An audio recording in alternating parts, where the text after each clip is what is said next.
Once in a long while, 4 times so far from me, my mother brings out the metal tube that holds her medical diploma. On the tube are gold circles crossed with 7 red lines each, joy, ideographs, and abstract. There are also little flowers that look like gears for a gold machine. According to the scraps of labels with Chinese and American addresses, stamps, and postmarks, the family airmailed the can from Hong Kong in 1950. It got crushed in the middle, and whoever tried to peel the labels off stopped because the red and gold paint came off too, leaving silver scratches that rust. Somebody tried to pry the end off before discovering that the tube pulls apart. When I open it, the smell of China flies out, a 1,000-year-old bat flying heavy-headed out of the Chinese caverns where bats are as white as dust, a smell that comes from long ago, far back in the brain. Crates from Canton, Hong Kong, Singapore, and Taiwan have that smell too, only stronger because they are more recently come from the Chinese. Inside the can are 3 scrolls, one inside another.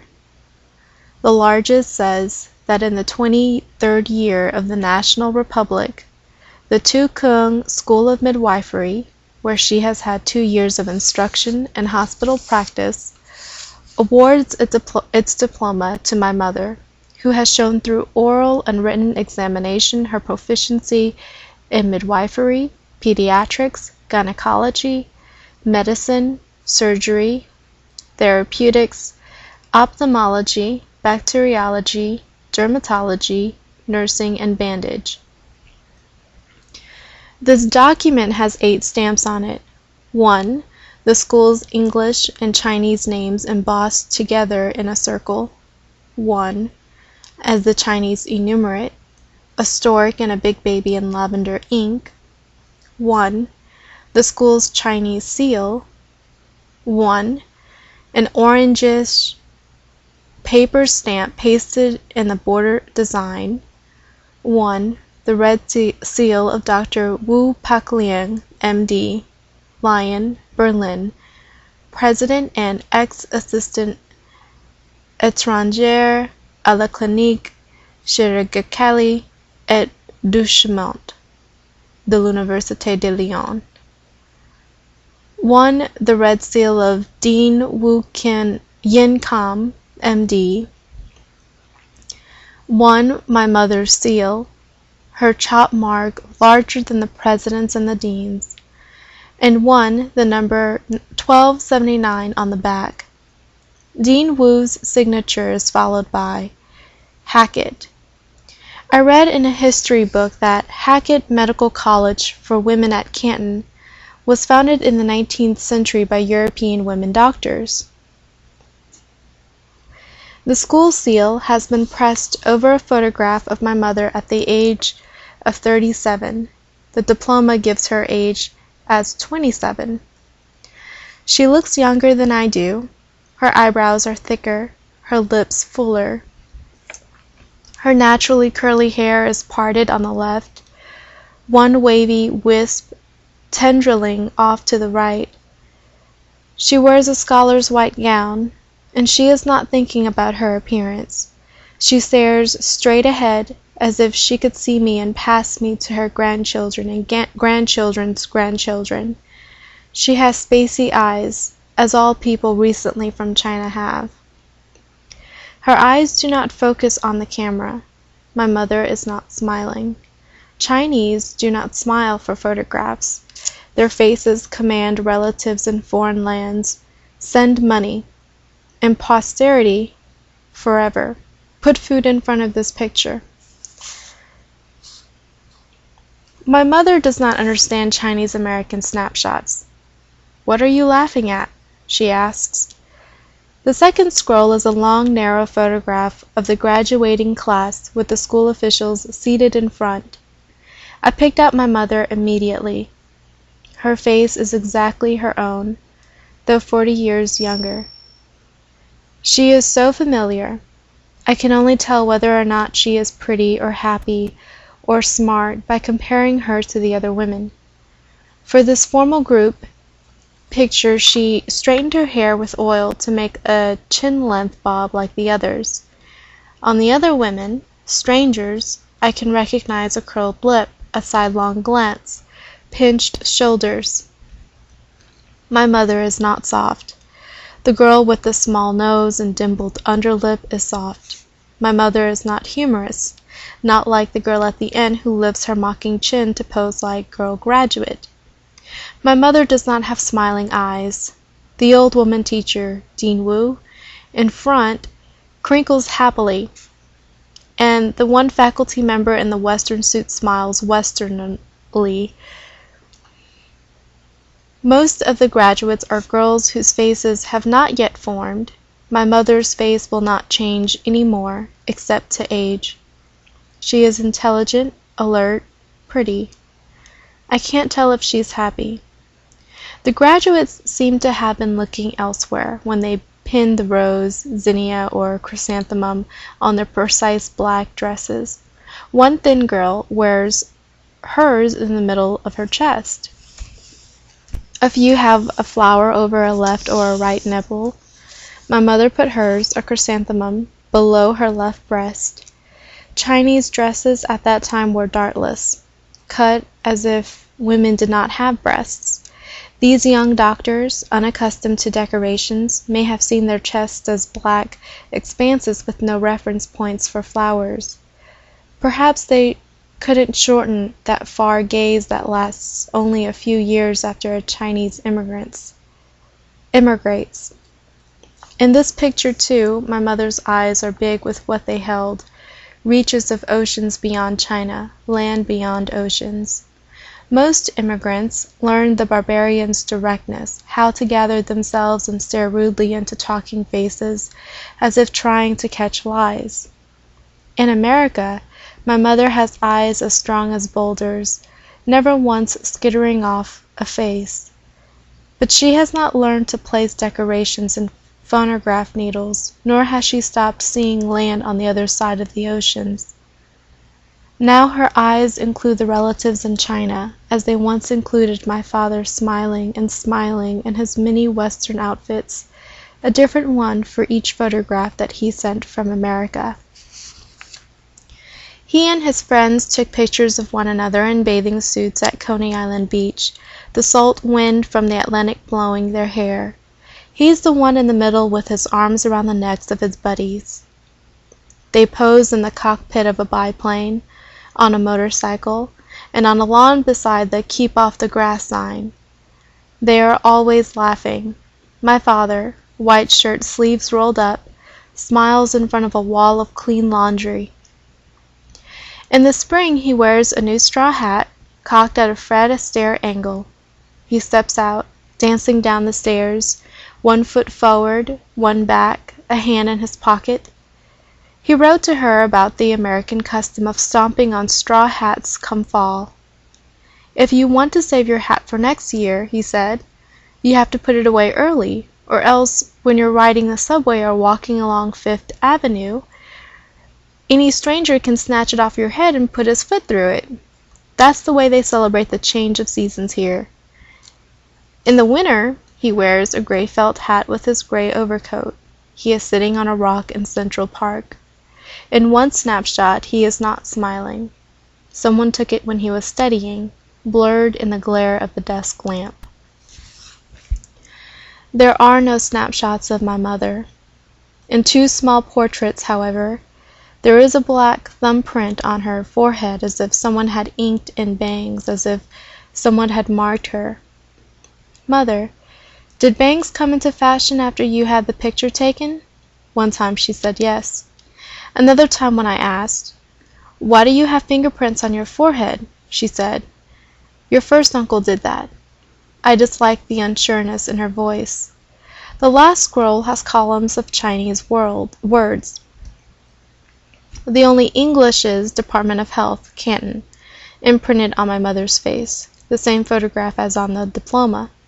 I keep looking to see whether she was afraid. Year after year, my father did not come home or send for her. Their 2 children had been dead for 10 years.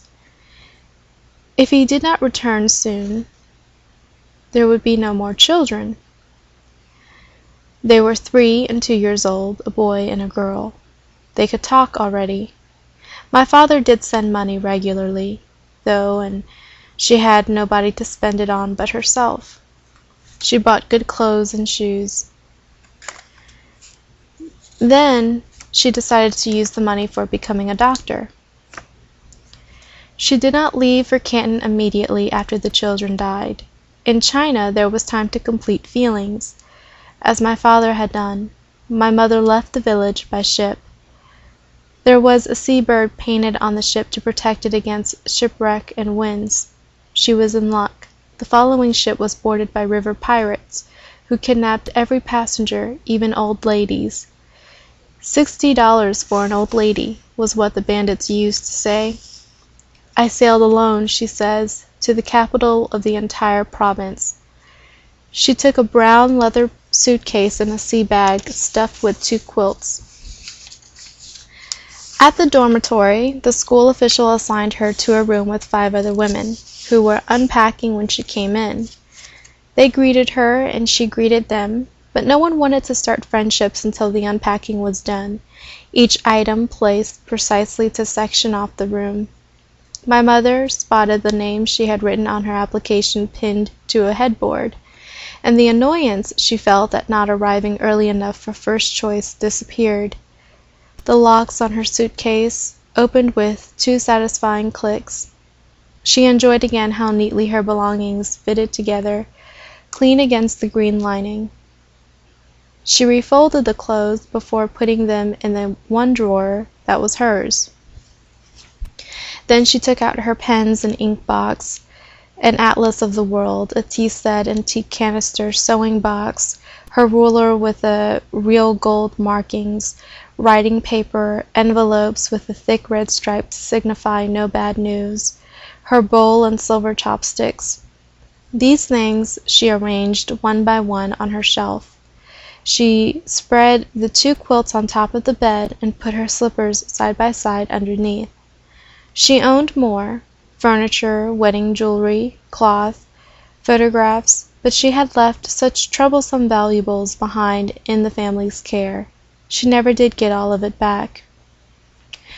The women who had arrived early did not offer to help unpack, not wanting to interfere with the pleasure and the privacy of it. Not many women got to live out the daydream of women, to have a room, even a section of a room, that only gets messed up when she messes it up herself. The book would stay open at the very page she had pressed flat with her hand, and no one would complain about the field not being plowed or the leak in the roof. She would clean her own bowl in a small, limited area. She would have 1 drawer to sort, 1 bed to make. To shut the door at the end of the workday, which does not spill over into evening. To throw away books after reading them so they don't have to be dusted. To go through boxes on New Year's Eve and throw out half of what is inside.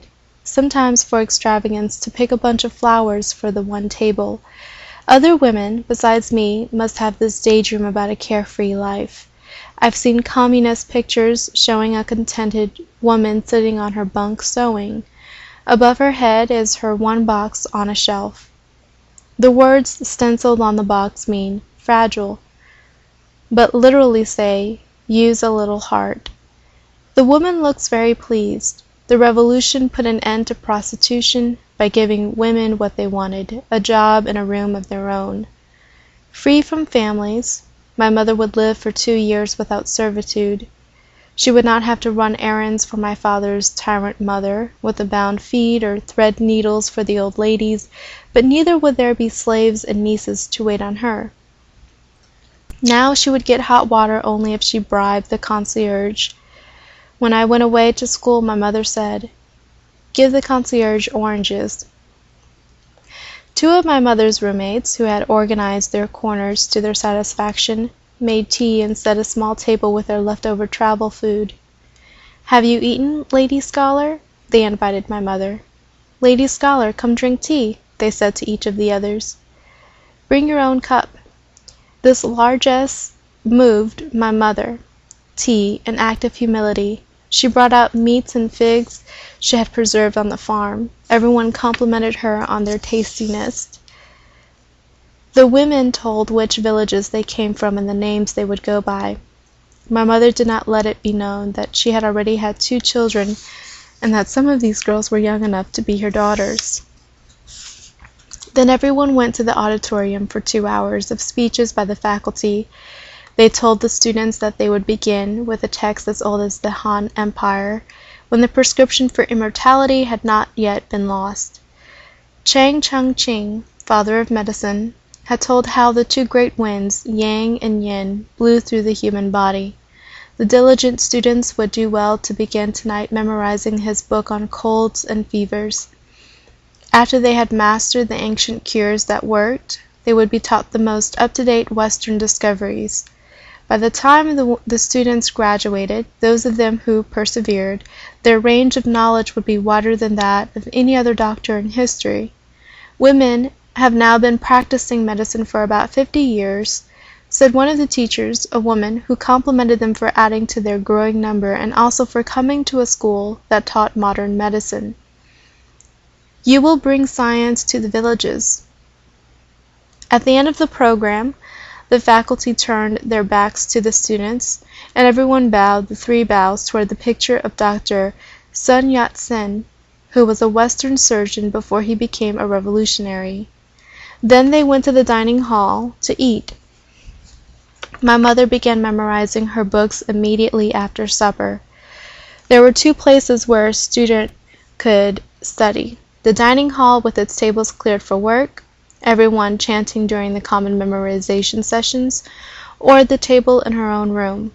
Most students went to the dining hall for the company there.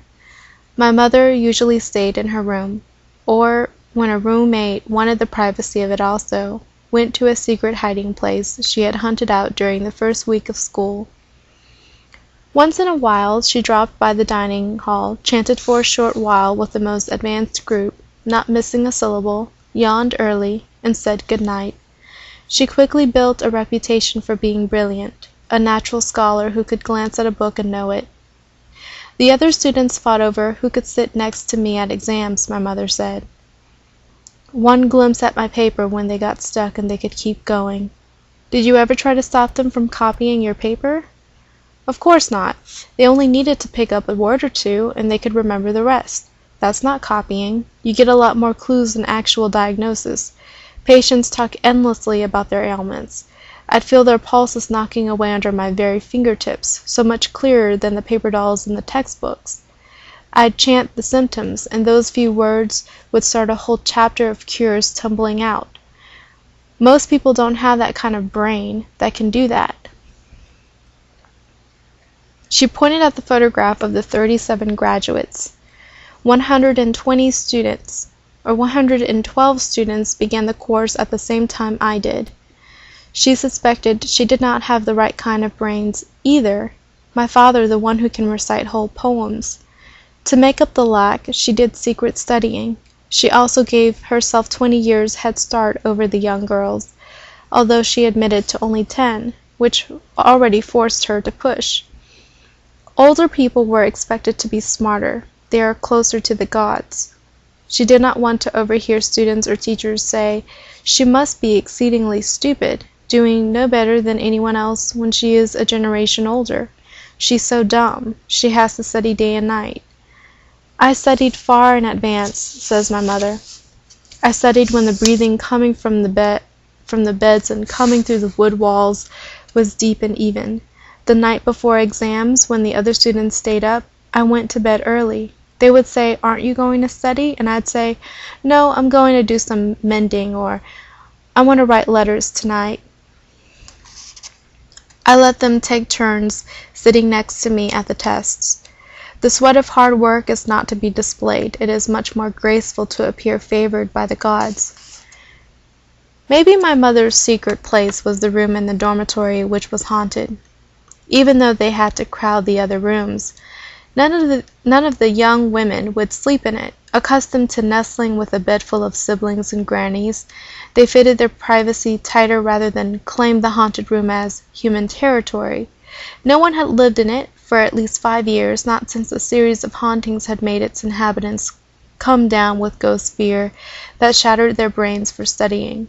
The haunted ones would give high, startled cries, pointing at the air, which sure enough was becoming hazy.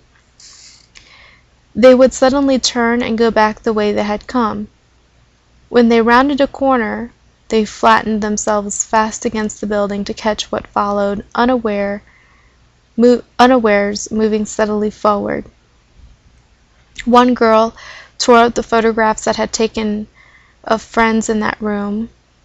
The stranger with arms hanging at its sides, who stood beside the wall in the background of the photograph, was a ghost. The girl would insist there had been nobody there when she took the picture. "That was a photo ghost," said my mother when the student talked story.